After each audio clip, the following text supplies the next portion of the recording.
여러분, 어떠한 사람이 하나님의 영광을 경험하게 될까요?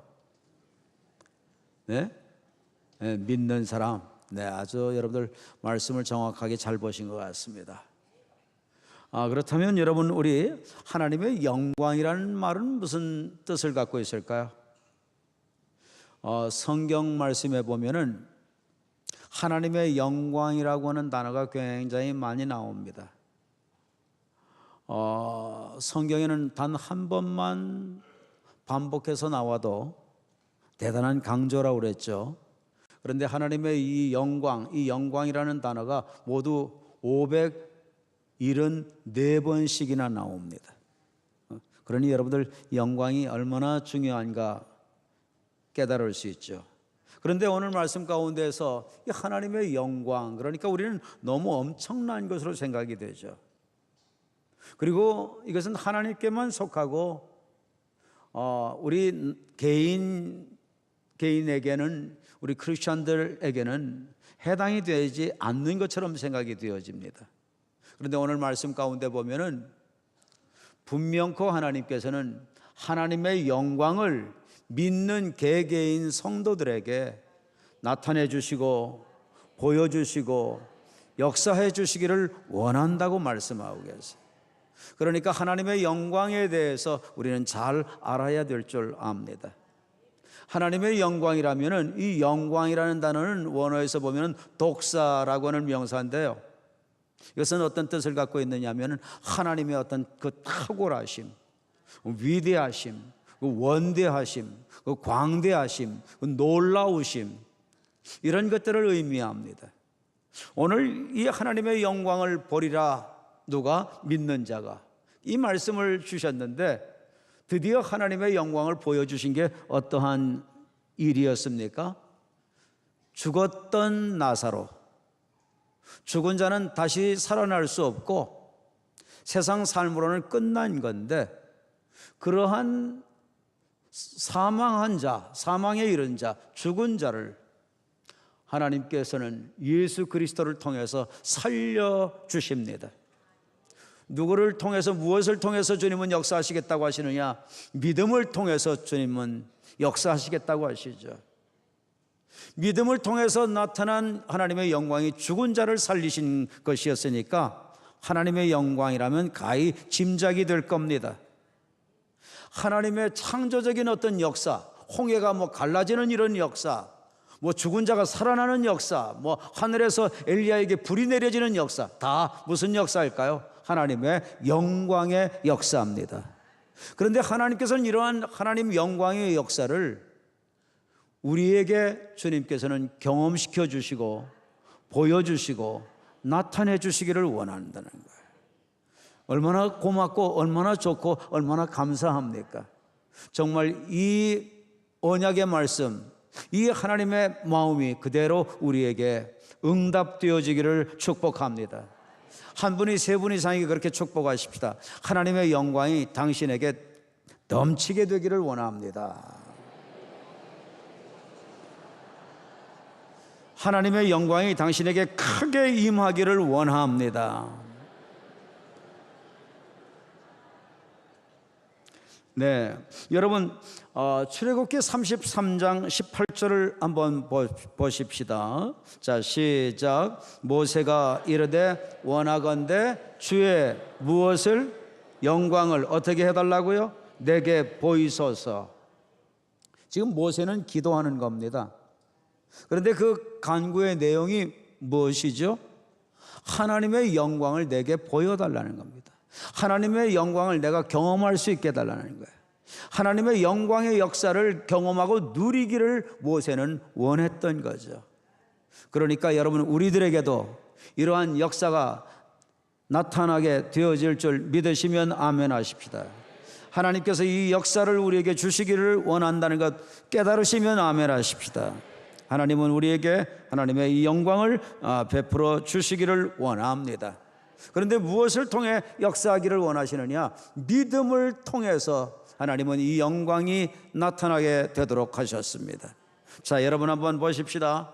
믿음이라는 건 뭘까요? 여러분, 이것을 오늘 좀 잘 생각해 보실 수 있게 되기를 바라요. 자, 한번 같이 읽겠습니다. 4절 시작. 예수께서 들으시고 이르시되 이 병은 죽을 병이 아니라 하나님의 영광을 위함이요 하나님의 아들이 이로 말미암아 영광을 받게 하려 함이라 하시더라. 나사로가 질병에 걸려서 죽게 되죠. 그런데 여러분, 이 질병의 원인을 뭐라고 말씀합니까? 하나님의 영광을 위함이다. 그리고 하나님의 아들 예수 그리스도가 나사로가 죽었다 살아나는 이 사건을 통해서 영광을 받게 하려 하십니다. 그렇게 해놓고는 끝내 무엇으로 영광을 받도록 하시나요? 나사로 살리시고 죽은 나사로가 살아나는 충격적인 사건, 놀라운 사건, 영광스러운 사건이 일어나게 되니까 이것을 직간접적으로 경험한 사람들이 다 어떻게 됩니까? 거의 대부분 믿게 된다. 뭐를 믿게 되나요?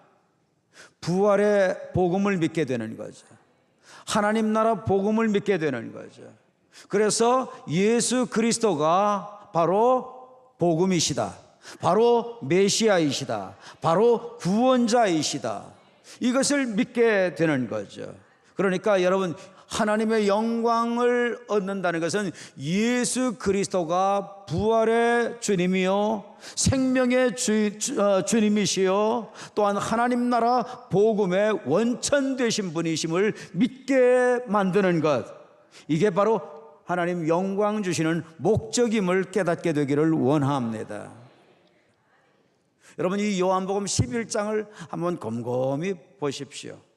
읽고 또 읽고 또 읽고 또 읽고 아주 정독을 하고 세밀하게 읽고 음미하며 읽고 묵상하면서 읽고 계속 읽어보면요, 딱 결론이 하나가 나옵니다.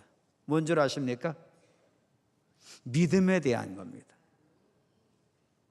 하나님이 영광 주시는 것도, 영광의 사건 이루시는 것도 믿음에 대한 게 목적이에요. 죽은 자를 살리시는 사건을 이루시는 것도 믿음에 대한 게 목적이에요.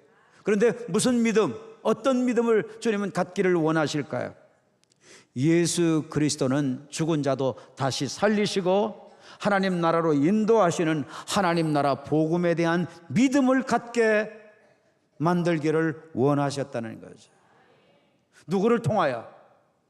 우리의 구원자, 우리의 메시아, 우리의 건져주시는 복음 되신 예수 그리스도를 통해서 하나님 나라 복음을 믿도록 만드시려고 주님께서는 이 요한복음 11장을 그렇게 믿음에다 초점을 두고 말씀을 하세요. 여러분, 주님께서는 어떤 것도 해결하실 수 있다, 그게 중요한 게 아니에요. 그것을 통해서 가장 믿을 수 없는 죽은 자가 살아나는 그 부활 반드시 믿어야 된다 말씀하고 있는 겁니다. 자, 여러분 또 보십시다. 14, 15절을 보십시다. 14, 15절 시작. 이에 예수께서 밝히 이르시되 나사로가 죽었느니라. 내가 거기 있지 아니한 것을 너희를 위하여 어떻게 느끼셨다고요? 기뻐하신다고요. 그 이유와 목적이 뭐라고요? 너희로 어떻게 하시려고? 믿게 하려 함이라. 주님께서 나사로가 병들었을 때 거기 계시지 아니하신 것, 이유가 있었다는 거죠. 목적이 뭐라고요? 믿게 하는 것. 어떤 것을 믿게 하는 것? 죽은 자도 다시 살리시는 것을 믿게 하는 것. 예수님이 메시아이신 것을 믿게 하는 것. 누구를 믿게 하는 것? 너희를 위하여, 제자들과 거기에 둘러선 유대인들 믿게 하기 위하여. 딱 한 가지예요, 겨냥하고 있는 게. 하나님 나라 복음 믿는 거예요. 다른 말로 얘기하면 메시아 믿는 거예요. 구원자 믿는 거예요. 복음을 믿는 거예요. 그것 때문에 주님은 나사로 죽도록 놔두셨다가 확실하게 죽은 다음에 다시 살리셔서 부활의 주님을 보여주셨고, 생명을 주관하시는 주님이심을 보여주셨고, 주님께서 또한 나중에 돌아가셨다가 사흘 만에 전 인류의 죄 다 해결하시고 부활하실 것을 주님께서는 알려주시고 믿도록 만드시려고 이 믿음에 초점 맞춰 주님은 계속해서 말씀을 하시는 겁니다. 그러니 여러분, 우리는 어떻게 해야 되겠나요? 반드시 믿어야 되겠죠. 꼭 믿어야 되겠죠. 여러분, 한번 또 보십시다.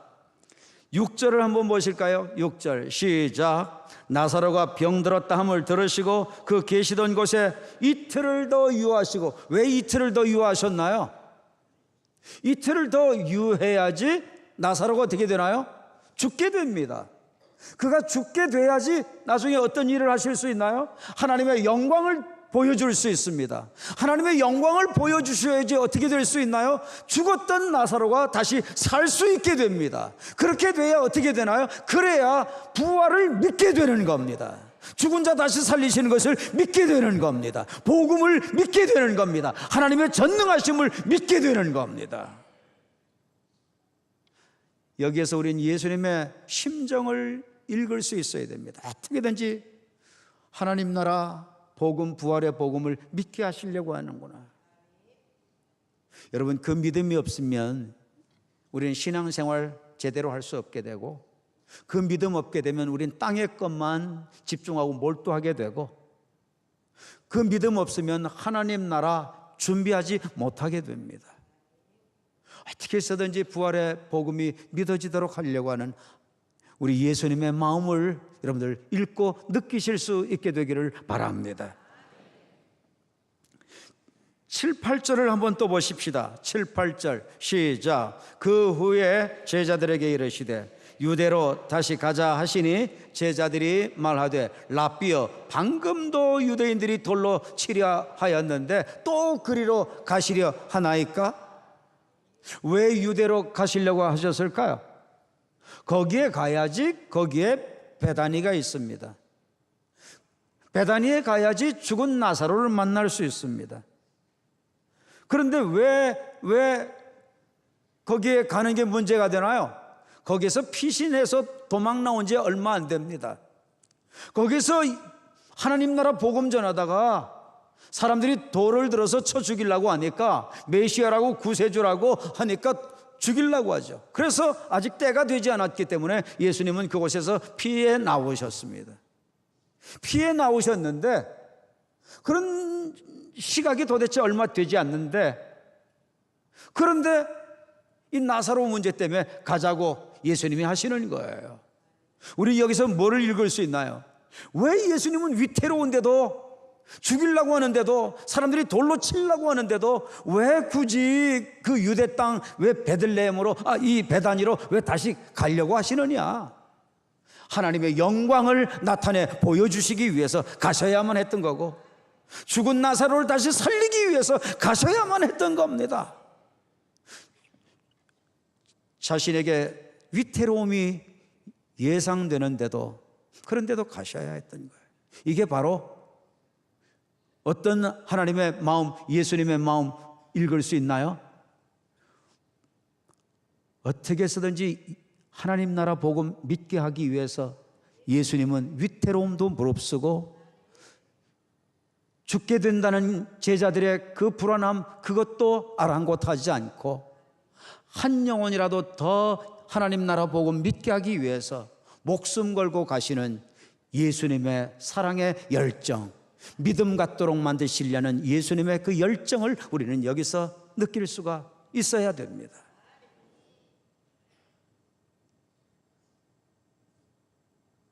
여러분, 십자가가 뭡니까? 하나님 사랑의 열정이잖아요. 그래서 여러분, 패션 오브 크라이스트라는 영화들 보셨죠? 그 패션이 무슨 뜻이에요? 그게 고난이라는 뜻도 있지만, 그게 여러분 사전들 보십시오. 영어 사전들을 가서 한번 찾아보세요. 뭐라고 되어 있나요? 열정, 그렇게 되어 있어요. 열정, 패션이라는 것은 십자가의 열정, 하나님의 열정. 그 열정이 무슨 열정이에요? 부활의 복음을 믿게 하고자 하는 메시아의 사랑의 열정인 거죠. 그것 아니면 목숨 걸고 유대로 다시 갈 이유가 없었어요. 그런데 여러분들, 나의 열정은 어떻습니까? 여러분, 내게 이런 열정이 있나요? 주님 섬기는 열정이 있나요?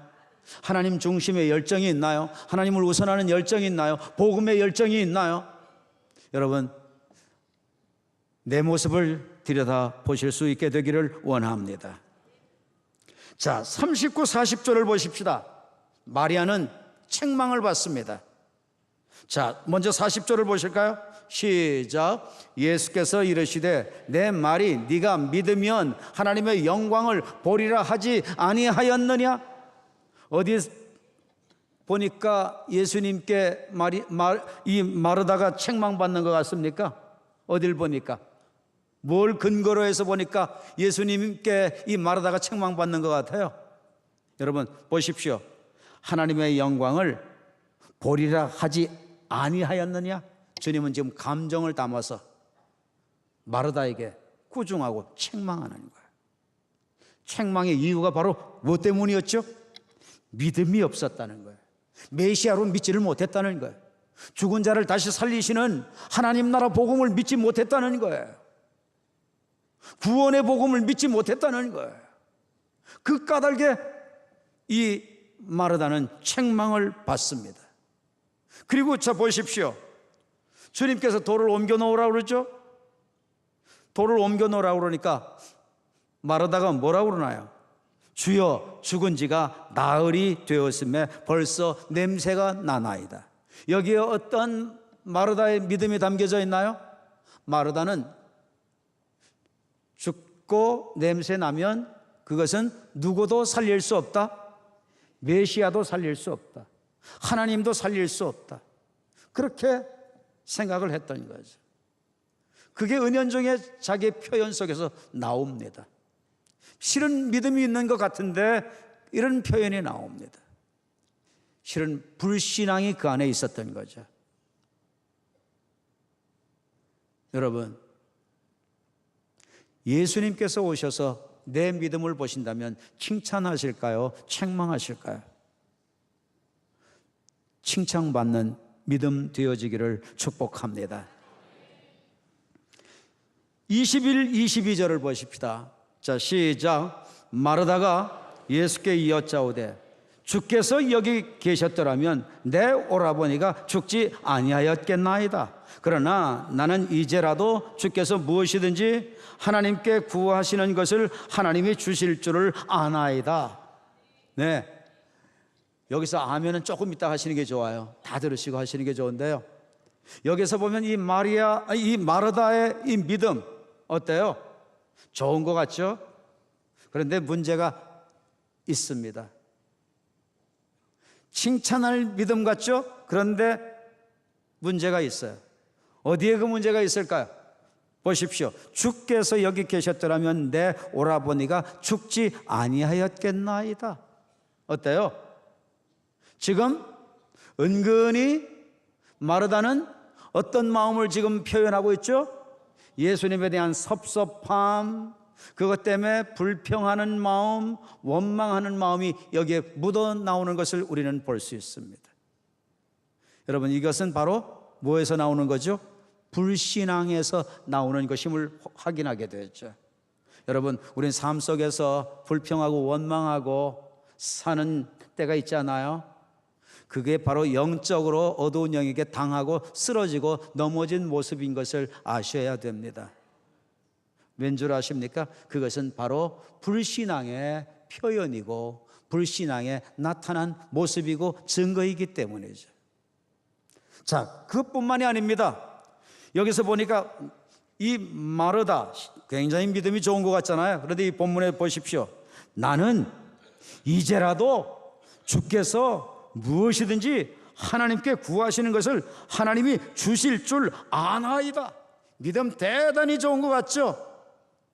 네, 아까는 좋은 것 같아서 아멘도 하셨는데 지금은 그렇게 물어보니까 조용들 하시네요. 자, 여러분, 그런데요, 여기서 무슨 말로 끝나죠? 아나이다, 이렇게 끝나죠.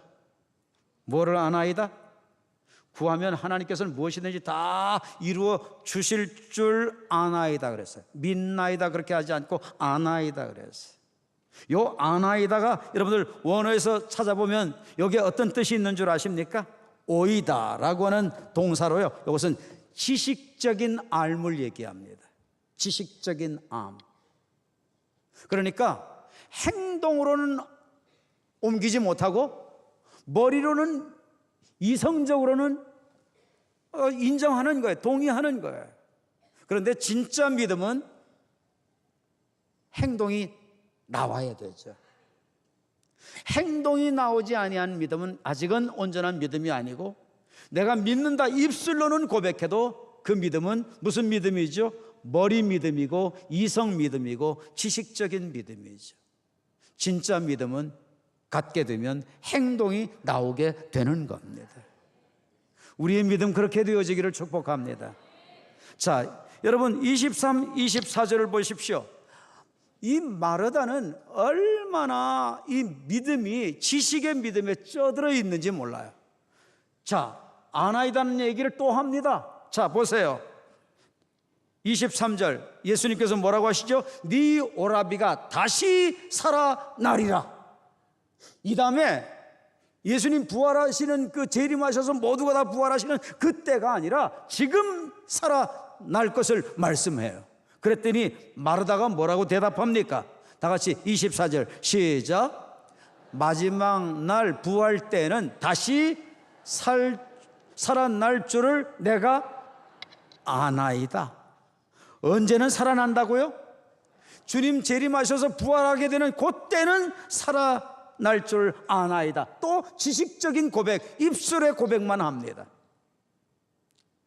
그렇게 해놓고 나중에 어떻게 해요? 돌을 옮겨라 그랬더니 이미 썩어가지고 냄새가 나나이다. 행동이 어떻게 나오나요?